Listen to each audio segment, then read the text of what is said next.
امام شاه احمد رضا خان محدث بریلی علیه الرحمت د دې مبارک سره مختصر تعارف کوم چې دا څوک تاریخ ذکر کړی د دې مبارکي چې امام شاه احمد رضا خان قندهاری علیه الرحمت په 1856 اتوار پر ورځ باندې د بریلی په شهر کې دا مبارک پیدا شوی او د خپل نیکه چې داغه نوم مولانا رضا علی خان رحمت الله تعالی علیه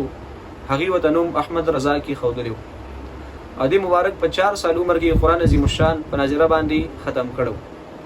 او د هغې نه بعد کې بیا ابتدایي کتابونه او علوم فارسی او د صرف کتابونه د غلام قادر بیگ رحمت الله تعالی علیه نه دغه علوم حاصل کړو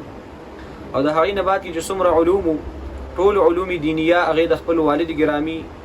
مولانا نقی علی خان رحمت الله تعالی علیه نه زده کړو تاریخ ذکر کړی چې په 13 سال عمر کې د مبارک ټول علوم کاغه تفسیر او کاغه حدیث مبارک او کاغه علم الکلام او فقه او په ټول علوم باندې مکمل عبور او مهارت چې کوم دی حاصل کړو هم د 13 سال عمر نه د مبارک په افتا باندې کوم کار شروع کړو او ټول عمر په درس او تدریس او د نبی صلی الله علیه وسلم د عشق او محبت په پرچار کې تیر کړو اور د مبارک وفات چې کوم دی نو په 25 سفر 1920 کې چې کوم دی د جمعې مبارکي پر ورځ باندې ماسپښین 2 بجې کې د دې مبارکانو وصال د دنیا نه شوی دی سعیدی علیه الرحمت په مقالات سعیدی کې ذکر کړی دي چې کله دا مبارک وفات شو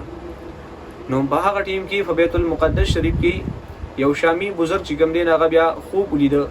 چې نبی کریم صلی الله علیه وسلم سره د خپل صحابه کرامو په خوب کې ولید